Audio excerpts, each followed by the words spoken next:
పుండరీకుని భక్తికి మెచ్చిన పాండురంగడు తన భక్తుని కోరిక మీద పండరీపురంలో విలక్షణ రీతిలో స్వయంభూగా వెలిశాడు.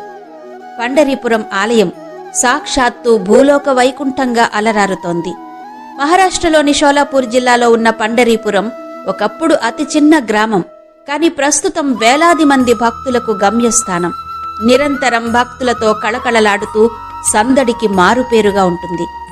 ఇక్కడ ప్రవహించే చంద్రభాగా నదిని భీమానది అని కూడా పిలుస్తారు.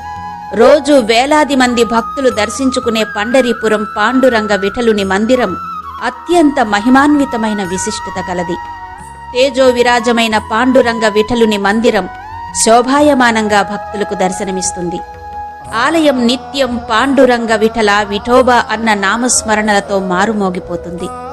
ప్రస్తుతం మనం చూస్తున్న ఈ ఆలయం ఏ కాలం నాటిదో చెప్పడానికి ఖచ్చితమైన ఆధారాలు లేనప్పటికీ 12-13 శతాబ్దాల కాలం నుంచే ఈ ఆలయం ఉన్నట్టు కొన్ని రచనల వలన తెలుస్తోంది. ఇక ఈ ఆలయంలో ఉన్న విఠలుని మూలమూర్తి అంతకన్నా ప్రాచీనమైనదని చెబుతారు. అత్యంత మహిమోపేతమైన పండరీపురం శ్రీ పాండురంగ స్వామి ఆలయం నిరంతరం భక్తజనంతో అందంగా, ఆహ్లాదంగా, ఆధ్యాత్మికతకు మారుపేరుగా ఉంటుంది. మహారాష్ట్రలో చంద్రభాగ నదీ తీరంలోని పండరీపురంలో శ్రీకృష్ణుడే పాండురంగడిగా వెలిశాడు. ఆ పాండురంగడినే విఠలుడిగా ఆరాధిస్తారు. ఇక్కడ విఠలుని రూపం మిగిలిన శ్రీకృష్ణ రూపాలకు భిన్నంగా కనిపిస్తుంది. సాధారణంగా ఎక్కడ చూసినా శ్రీకృష్ణ రూపంలో నెమలి పింఛం, చేతిలో వేణువు ప్రస్ఫుటంగా కనబడతాయి. వేణువు, నెమలి పింఛం లేని కృష్ణయ్యను అస్సలు ఊహించుకోలేం. కాని ఇక్కడ ఈ విఠలుని రూపంలో మాత్రం ఆ చిహ్నాలు కనిపించవు. 2 చేతులు నడుముపై పెట్టుకుని ఉన్న బాలుడి రూపంలో దర్శనమిస్తాడిక్కడ స్వామి. 3 అడుగుల 9 అంగుళాల నల్లటి విగ్రహం శోభాయమానంగా దర్శనమిస్తుంది. తలపై ఉన్న పొడవాటి కిరీటం లింగ రూపంలో కనిపిస్తుంది. అందుకే స్వామిని శివకేశవ రూపంగా కూడా భావిస్తారు.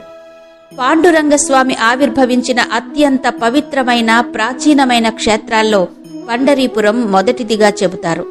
ముఖ్యంగా కృష్ణ భక్తులకు అత్యంత ప్రీతిపాత్రమైన కృష్ణ దేవాలయాల్లో ప్రధానమైనది. ఆదిశంకరాచార్యులు ఈ క్షేత్రంలోనే పాండురంగాష్టకం రచించారు. ఆ గ్రంథంలో శైవ వైష్ణవ మతాలకు భేదం లేదని, ఆ విషయం తెలియచేయడం కోసమే పాండురంగడు ఇక్కడ ఈ రీతిగా వెలిసినట్టు చెప్పారు. పాండురంగనికి అభిషేకం చేసే సమయంలో దర్శించుకునే భక్తులకు పాండురంగని తల పైభాగం లింగాకారంలో కనిపిస్తుంది.